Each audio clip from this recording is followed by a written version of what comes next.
दोस्तों, यदि आप खुद को बेहद कमज़ोर और लाचार पा रहे हैं, कुछ करने की सोच रहे हैं पर कर नहीं पा रहे, या यूँ कहें कि आपके अंदर अभी आत्मविश्वास की कमी है और हर जगह आपको असफलता का मुंह देखना पड़ता है, तो आपको ज़रूर जीवन में एक बार इस सच्ची घटना को सुनना चाहिए।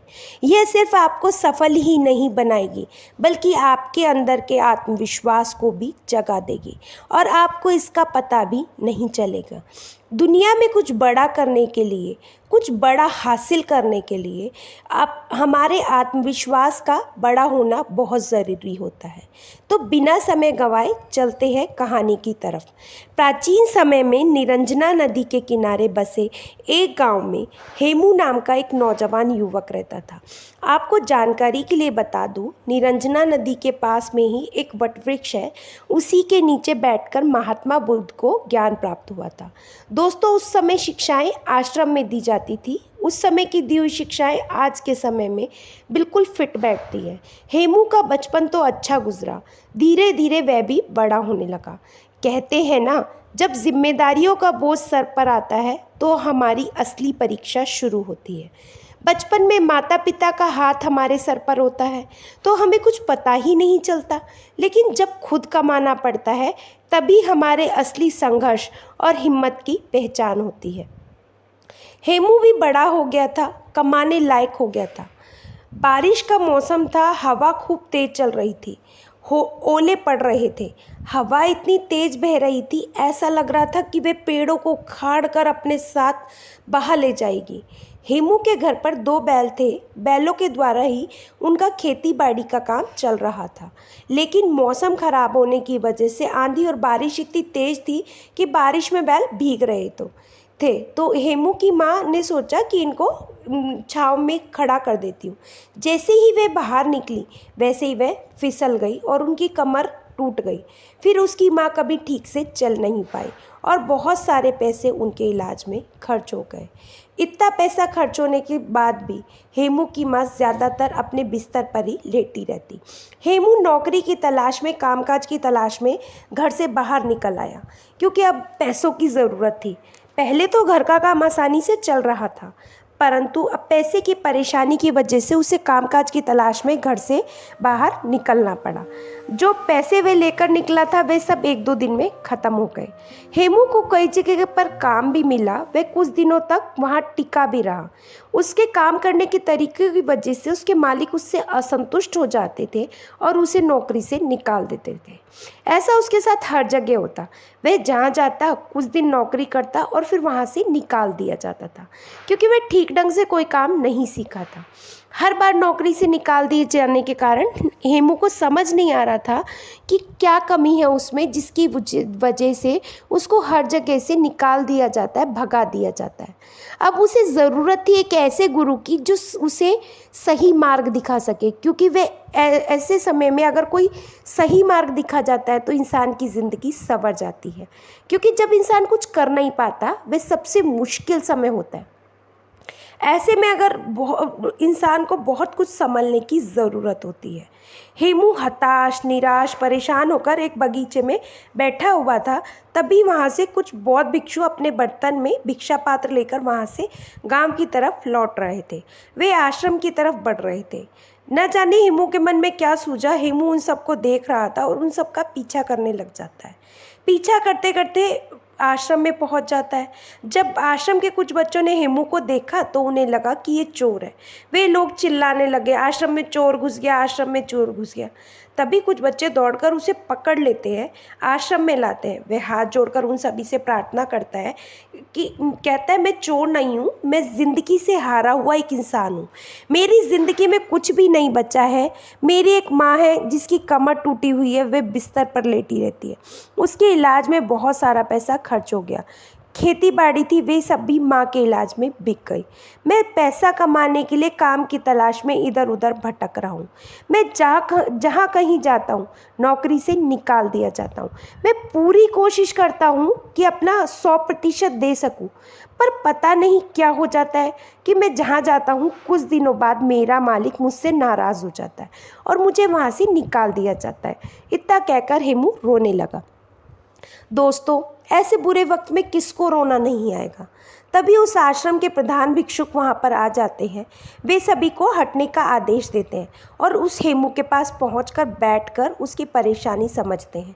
प्रधान भिक्षुक युवक की परेशानी बड़े ध्यान से सुनते हैं और कहते हैं, बेटा तुम रो मत, तुम 10 दिनों तक कहीं मत जाओ, यहीं पर रहो। 10 दिनों में हम तुम्हारी पूरी ज़िंदगी बदल देंगे, तुम्हारा खोया हुआ आत्मविश्वास लौट आएगा। लेकिन इन 10 दिनों में जो भी काम करने को कहूँगा वे तुम्हें करना पड़ेगा। अगर तुम 10 दिन तक मेरी बात मान गए तो तुम्हें पाने के लिए लोग तरसेंगे और तुम ज़िंदगी में बहुत ही आगे चले जाओगे। बस तुम्हें 10 दिनों तक यहीं रुकना है और जो मैं कहूँगा वैसा ही करना है। अगले 2 दिनों तक प्रधान उसे केवल पौधों में पानी भरने का काम देते हैं। वह पौधों में पानी भरता है और उसके काम को प्रधान भिक्षुक देख रहे होते हैं, ऑब्जर्व कर रहे होते हैं। फिर अगले 2 दिनों तक उसे भिक्षा मांग कर लाने को कहते हैं। वह गांव जाता है, भिक्षा मांग कर लाता है। इस तरह 4-5 दिनों तक वे भिक्षुक हेमू को देखते हैं और उसकी क्रिया विधि पर नज़र रखते हैं। वे ध्यान देते हैं इसके कामों में क्या कमी है। ये सभी प्रधान भिक्षुक देख रहे होते हैं, पर हेमू को इस बात का अंदाज़ा नहीं था कि प्रधान भिक्षुक उसकी क्रिया विधि पर नज़र रख रहे हैं। 5वें दिन की शाम को प्रधान भिक्षुक हेमू से कहते हैं, अगले दिन तुम सुबह नदी में स्नान करने के बाद हमारे पास आ जाना। अब हम तुम्हें कहीं नहीं भेजेंगे।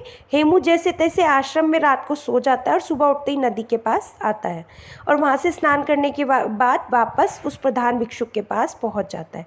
वे भिक्षुक को प्रणाम करता है, उनके पास बैठ जाता है। हेमू कहता है, महात्मा 5 दिन बीत गए, आपने मुझे कोई ज्ञान नहीं दिया, कोई बात नहीं बताई। अब 5 दिन बचे हैं। अब मुझे 5 दिन बाद फिर वहीं से ठोकरों वाली ज़िंदगी जीने को मिलेगी, क्योंकि 5 दिनों तक तो मुझे आश्रम में खाना पीना मिल गया, क्योंकि इन 5 दिनों में हेमू को आश्रम में खाना खाकर आसानी से पेट भर लेता था। पर अब उसकी चिंता फिर से बढ़ने लगी। गुरु उसके चेहरे पर जो चिंता के भाव थे उसको आसानी से पढ़ लिया और कहते हैं, हमने 5 दिनों में तुम्हारी गलतियों को देखा है।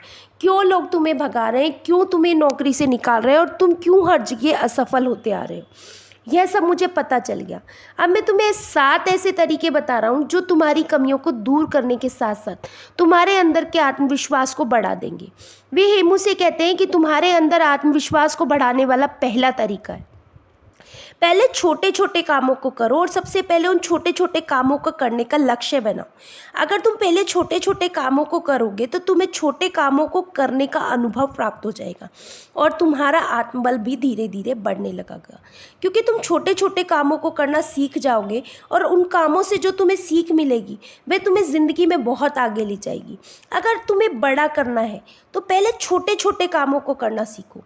गुरुजी कहते हैं कि बड़ा लक्ष्य प्राप्त करने के लिए हमें छोटी छोटी चीज़ों पर ध्यान देना बहुत ज़रूरी होता है। अगर हम शुरू में ही बड़े काम करने लगेंगे तो हमारे पास कोई अनुभव नहीं रहेगा, और जब हमारे पास कोई अनुभव नहीं रहेगा तो उस काम को बहुत ही अच्छे तरीके से हम नहीं कर पाएंगे और तुम्हें उस कार्य में असफलता ज़रूर मिलेगी। यही वजह रही कि तुम जहाँ भी जाते हो तुम बड़े काम की तलाश कर रहे हो, जबकि तुम्हें छोटे काम करने नहीं आते। और जब तुम्हें छोटे काम करने नहीं आते, तुम बताओ बड़े काम को कैसे कर पाओगे। यही वजह है कि लोग तुम्हें अपने घर से निकाल देते हैं, लोग तुम्हें काम से निकाल देते हैं। इसीलिए ज़िंदगी में जब तुम हर छोटे छोटे कामों पर ध्यान दोगे, हर छोटी छोटी बातों पर ध्यान दोगे, हर छोटी छोटी गलती को पहचानोगे, तो तुम्हारे अंदर का आत्मविश्वास बढ़ने लगेगा और फिर जाकर तुम अपने लक्ष्य को पूरा कर पाओगे। और जब तुम इस छोटे काम को बड़े सफलतापूर्वक करोगे ना, तो इससे तुम्हारा आत्मविश्वास धीरे धीरे बढ़ने लगेगा और आत्मविश्वास इतना बढ़ जाएगा कि तुम काम को आसानी से कर लोगे। आत्मविश्वास के बारे में दूसरा तरीका बताते हुए महात्मा कहते हैं, अभ्यास करने की आदत डालो। जब तुम कोई काम करना चाह रहे हो, चाहे वह कोई भी काम हो, तो सबसे पहले उसके बारे में अच्छी जानकारी लो। जब तुम्हें उस काम के बारे में पर्याप्त जानकारी मिल जाए तो तुम उस काम को करना शुरू करो। बिना जानकारी के लिए अगर तुम उस काम को करोगे तो तुम्हारा समय नष्ट होगा और तुम उस कार्य को पूरा भी नहीं कर पाओगे। इसीलिए जब तुम कोई काम करने जा रहे हो तो सबसे पहले उसके बारे में पूर्ण जानकारी लो। जब तुम्हें उसके बारे में पूर्ण जानकारी मिल जाए तब तुम उस काम को करना शुरू करो। तो शुरू में वह काम तुमसे उतना अच्छा नहीं होगा, लेकिन अगर दिन प्रतिदिन तुम उसका अभ्यास करते रहे तो एक दिन तुम उस काम में बहुत ही निपुण हो जाओगे और अच्छे तरीके से सीख भी लोगे। इसीलिए जीवन में आत्मविश्वास बढ़ाने के लिए अभ्यास करना बहुत ज़रूरी है। मान लो तुम्हें तलवारबाजी सीखनी है, तो पहले तुम तलवारबाजी के बारे में अच्छी जानकारी लो। जब तुम्हें तलवारबाजी और तलवार के बारे में अच्छी जानकारी मिल जाए तो फिर तुम उसके लिए अभ्यास करो, और जब तुम उसे पर खूब अभ्यास करोगे, तुम उस काम में निपुण हो जाओगे, तो फिर तुम्हारे अंदर का आत्मविश्वास धीरे धीरे बढ़ने लगेगा। तुम्हारा मन बताने लगेगा कि तुम ये काम कर सकते हो। इसीलिए अगर आपके जीवन में आत्मविश्वास को बढ़ाना है, सफलता पानी है, तो अभ्यास करना बहुत ज़रूरी होता है। तुम जितना अभ्यास करोगे तुम उतनी ही गलतियाँ करोगे, क्योंकि जो इंसान जितना काम करता है, जितना अभ्यास करता है, उसकी गलतियाँ होती जाती है। और गलती जब हम होगी तो उन गलतियों से हमें सीखने को मिलेगा। अभ्यास ही हमारी कमज़ोरी को दूर करता है। एक अच्छा सेनापति अपनी युद्ध कला पर बहुत ही अभ्यास करता है, तब जाकर वह एक अच्छा सेनापति बन पाता है। एक अच्छा योद्धा तभी जाकर के वह कहलाता है। प्रधान भिक्षुक आत्मविश्वास बढ़ाने का तीसरा तरीका बताते हुए कहते हैं, खुद को जानने का प्रयास करो। खुद की कमज़ोरी और ताकत के बारे में तुम जानने का प्रयास करो। अगर तुम्हें अपनी जानकारी होगी कि तुम्हारी कमज़ोरी क्या है, निश्चय ही तुम जो भी काम करोगे उस काम को बहुत ही अच्छे तरीके से कर पाओगे। अगर तुम्हें अपनी मजबूती का भी पता होगा तब भी तुम उस काम को बहुत अच्छे से कर पाओगे। मान लो तुम्हें राजा की सेना में भर्ती होना है, तुमने जो युद्ध कला सीखी है उस पर अभ्यास ही नहीं किया।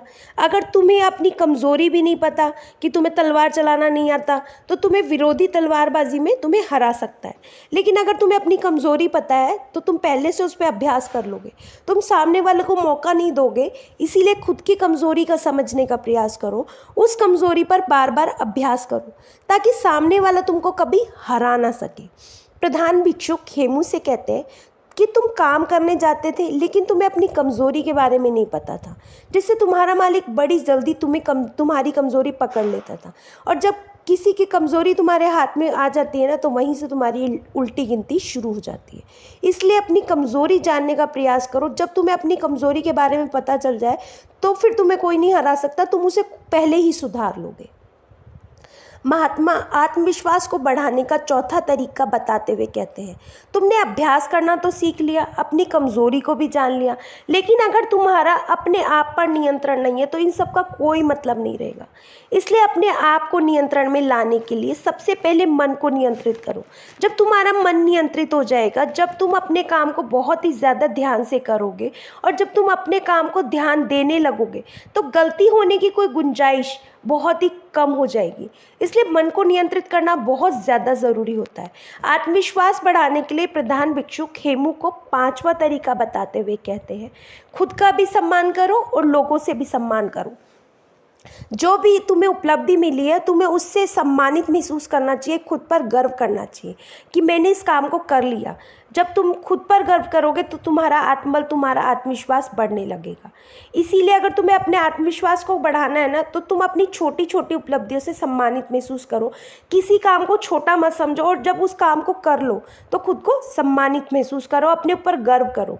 तो तुम्हारे अंदर का हार्मोन जो है बदलने लगेंगे, तुम्हारे विचार अच्छे होने लगेंगे। अगर तुम सोचोगे ये काम छोटा है और तो तुम्हारे मन में नेगेटिव फीलिंग आएगी, और जब तुम्हारे विचार अच्छे होने लगेंगे तो तुम्हारे कार्य अपने आप ही सही होने लगेंगे, तुम्हारा आत्मविश्वास अपने आप बढ़ने लगेगा। प्रधान भिक्षुक आत्मविश्वास बढ़ाने का छठा तरीका बताते हुए कहते हैं, अपने लिए समय ज़रूर निकालो। ज़िंदगी में तुम कितना भी व्यस्त क्यों ना हो, लेकिन अगर तुम अपने लिए समय नहीं निकाल रहे हो तो तुम्हारा सब कुछ किया हुआ व्यर्थ है। क्योंकि जब तुम खुद के लिए अकेले में समय बिताओगे तो तुम खुद को जानने का प्रयास करोगे। तुम दिन भर की गलतियों के बारे में अकेले में सोचोगे कि आज हमारे साथ क्या अच्छा हुआ और क्या बुरा हुआ, क्या चीज़ मैं और अच्छा कर सकता था और मैं इसे और कैसे बेहतर बना सकता था जो मेरे से नहीं हुआ। जब तुम खुद से अपने किए हुए कामों का आकलन करोगे, खुद से महसूस करोगे कि आज तुम्हारे काम में क्या कमी रह गई, तो अगली बार तुमसे वह गलती नहीं होगी, तुम्हारा आत्मविश्वास बढ़ने लगेगा। प्रधान भिक्षुक आगे कहते हैं कि समय को कभी बर्बाद मत होने दो, क्योंकि तुम्हारा समय बहुत ही कीमती है। क्योंकि वक्त जो है एक बार गुजर जाने के बाद वापस नहीं आता। इसीलिए अपने समय को फालतू लोगों के साथ और फालतू कामों में बर्बाद मत करो, क्योंकि जो लोग समय को बर्बाद करते हैं उन्हें बाद में बहुत ही पछतावा देखने को मिलता है। अगर तुम हर कार्य को सही समय पर करते हो, तुम्हें किसी भी चीज़ का भय नहीं रहता, तो तुम्हें किसी भी बात की चिंता नहीं सताएगी कि मैं ये कार्य नहीं कर पाऊँगा। तुम हर कार्य को समय पर करोगे, तो अपने समय का सदुपयोग करोगे, तो तुम्हारा आत्मबल, तुम्हारा आत्मविश्वास अपने आप बढ़ने लगेगा। जो इंसान समय को जितना ज़्यादा बर्बाद करता है, समय भी बाद में उसे उतना ही बर्बाद करता है। इसीलिए समय की कीमत को समझो, उसको बर्बाद ना करो। प्रधान भिक्षुक आत्मविश्वास बढ़ाने का 7वें तरीके के बारे में बताते हुए कहते हैं, अपने शरीर का ख्याल रखना। अगर तुम्हारा स्वास्थ्य ठीक है तो ही तुम जिंदगी में कुछ कर सकते हो। तुमने लाख तैयारी की हो, कितना अभ्यास किया हो, लेकिन तुम्हारा स्वास्थ्य ठीक नहीं है तो तुम कुछ भी नहीं कर पाओगे। इसीलिए अपने स्वास्थ्य पर ध्यान देना बहुत बहुत ज़रूरी है। इसके लिए तुम प्रतिदिन योगासन और व्यायाम करो। ध्यान मुद्रा में प्रतिदिन बैठने का प्रयास करो। योगासन हमारे शरीर को स्वस्थ रखता है, और जब हमारा शरीर स्वस्थ होता है तो ही हमारे मस्तिष्क में अच्छे विचार उत्पन्न होते हैं, तो हम अपने कार्य को और बेहतर तरीके से कर सकते हैं। हमारे सोचने समझने की क्षमता बढ़ती है, जिससे कि अपने कार्य को बहुत ही अच्छे तरीके से कर सकते हैं। प्रधान भिक्षुक हेमू से कहते हैं, हेमू, अगर तुम मेरी इन सब बातों को जीवन में अपनाते हो तो तुम्हें जीवन में आगे बढ़ने से कोई नहीं रोक सकता, क्योंकि तुम्हारा आत्मविश्वास तुम्हें सफलता ज़रूर दिलाएगा। प्रधान भिक्षुक हेमू से कहते हैं, तुम यहीं मेरे पास 15 दिन और बिताओ, और जो मैंने तुम्हें पहलू बताया उनका अभ्यास करो, फिर मैं तुम्हें राजा के यहाँ भेजता हूँ। 15 दिन बाद प्रधान भिक्षुक हेमू को राजा के यहाँ भेजते हैं। राजा हेमू की कार्यशैली को देखकर बहुत प्रभावित होते हैं, और वे उसे अपनी सेवा में सम्मिलित कर लेते हैं, जिससे उसका जीवन बहुत ही अच्छे तरीके से बीतने लग जाता है। दोस्तों, मुझे उम्मीद है अगर आप इन सभी 7 तरीकों को अपने जीवन में अपनाते हैं तो आप भी अपने आत्मविश्वास को बढ़ा सकते हैं, तो आप भी अपने जीवन में कुछ भी कर सकते हैं। आशा करती हूँ दोस्तों आपको ये कहानी पसंद आई होगी। कहानी पसंद आई है तो चैनल को लाइक, शेयर, सब्सक्राइब करना ना भूलिएगा। फिर मिलेंगे दोस्तों एक नई कहानी और एक नए विचार के साथ। तब तक हंसते रहिए, मुस्कुराते रहिए, स्वास्थ्य का ध्यान रखिए और जीवन का आनंद लीजिए। धन्यवाद।